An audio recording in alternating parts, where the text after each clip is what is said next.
Handheld gaming has always had this almost magical place in the world of video games. Think back to the Game Boy, that little gray brick with its little tiny green screen and one speaker, and honestly it had enough battery life to last for hours of endless entertainment. By today's standards, it's considered underpowered, but back then, it was revolutionary. Millions of people loved it. Why? Because you could play anywhere. It didn't matter that the hardware was limited or that the screen was barely bigger than a credit card. The fact that you could take your games with you was what changed everything. It turned gaming into something personal, something portable, something sandwich-sized. That's why the Game Boy became so iconic. And then came the Game Boy Advance. We got the PSP, the Nintendo DS. Suddenly, handhelds weren't just convenient, they became legitimate gaming powerhouses.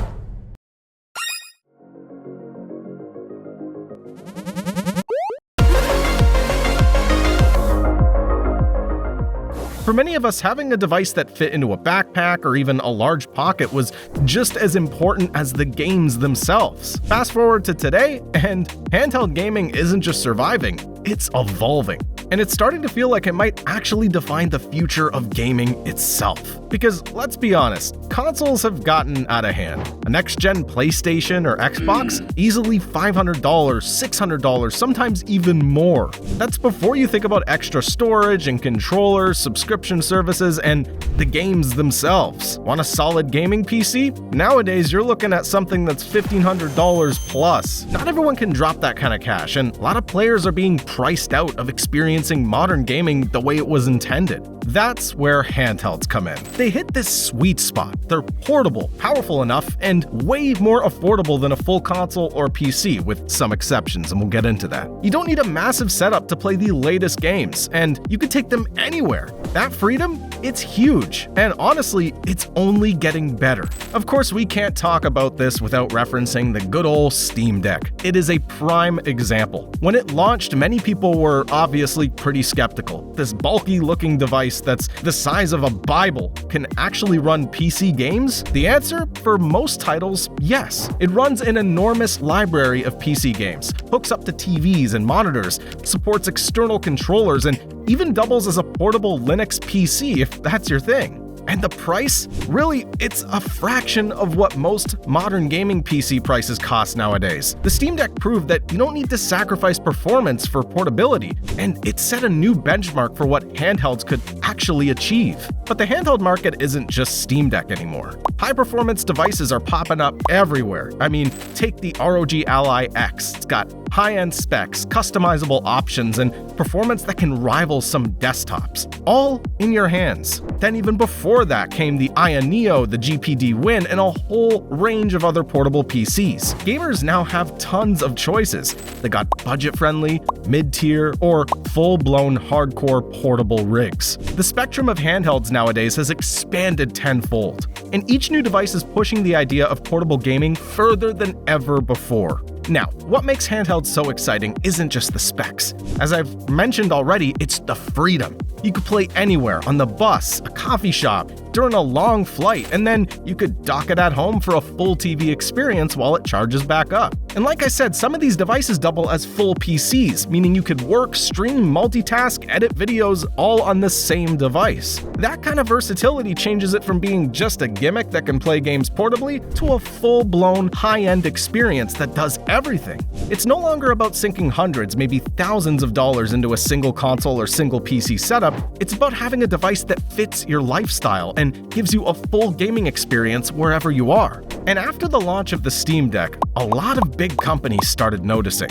For example, Microsoft. They've teased handheld Xbox devices. Now, with the Xbox ROG Ally devices coming out, it's proven that there's a market for this. Apparently they've sold out, and despite those quite high prices, it's quite surprising. PlayStation's even released the mixed reaction Portal. It's not exactly a standalone device, they're getting there. We'll bear with you, PlayStation, keep it up. And rumors suggest even more handhelds are coming. Valve, please. And how could I forget about Nintendo? If it weren't for the Switch, a lot of us wouldn't wouldn't be thinking about handheld gaming as seriously as we are today. And with the Switch 2, yeah, they're still dominating the market, but now the market is way more competitive than ever.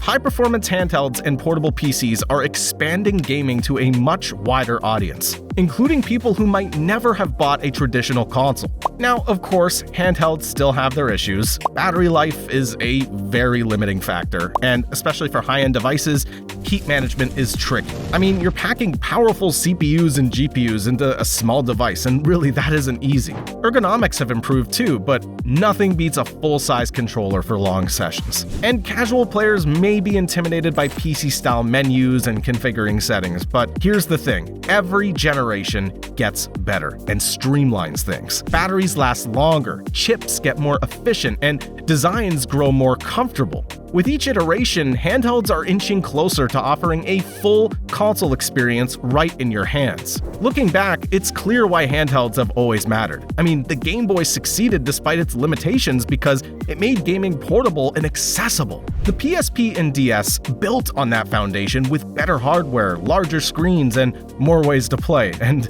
a hinge that would break after like 2 years and a funny little funky stylus that you probably lose after just a couple of months. The DS, oh man, I love you, you're the best. Pokemon Platinum, that's the best one. Today's handhelds are doing the same thing for our era, offering near PC performance, flexible ways to play, and massive libraries of games without the huge upfront cost of consoles. The future of handheld gaming is super exciting, and these devices aren't a niche anymore. They're moving into the mainstream, being sold on store shelves in Best Buy, and Steam Deck proved that portable PC gaming works. Devices like the ROG Ally X and Aya Neo are pushing performance boundaries even further. And because of this, developers are starting to pay attention. Developers are optimizing games with these devices in mind. We have Sega making tweets saying, hey, the new Yakuza is verified for the Steam Deck. In what world could we have imagined that happening? Prices will drop more, and technology will improve, and high-quality gaming will become more accessible than ever.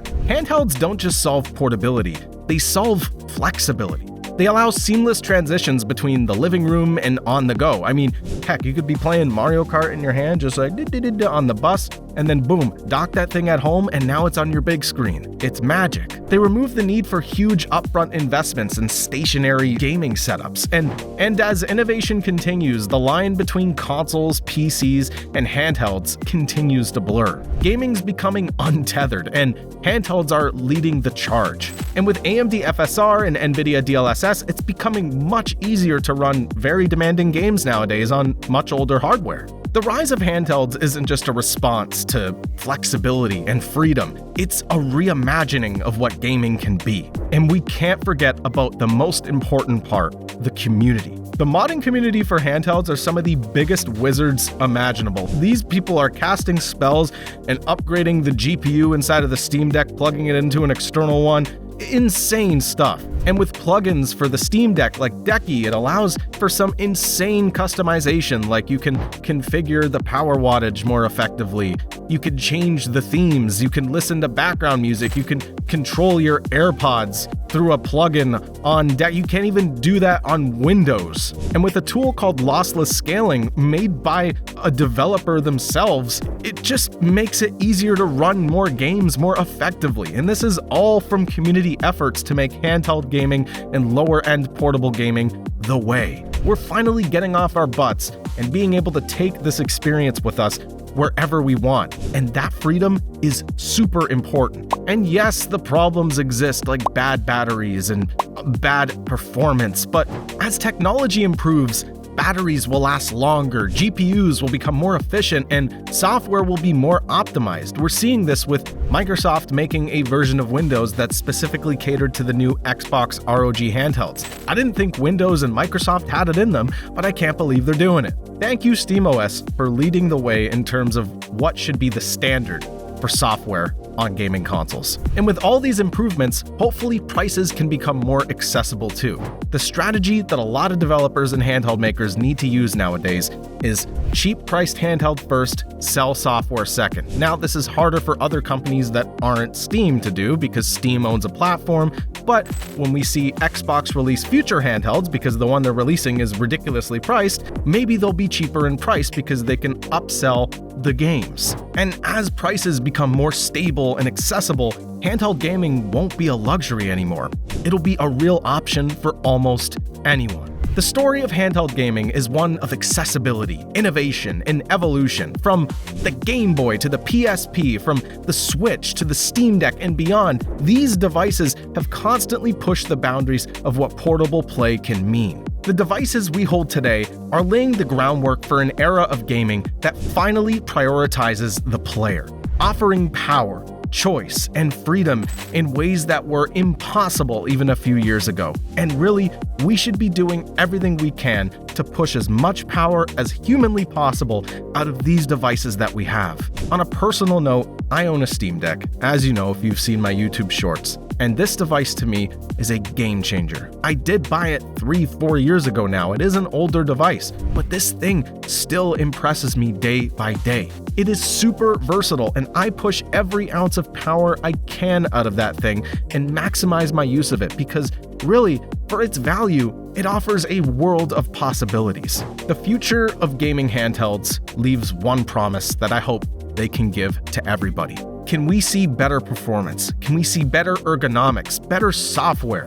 Something that finally prioritizes the versatility and freedom that all of us should have with handhelds. Handheld gaming isn't just a category, it's a movement, and it's poised to redefine what it means to play games for decades to come. So today, all we could do is sit back, relax, and watch the future unfold. Handheld gaming, in my opinion, will be the future.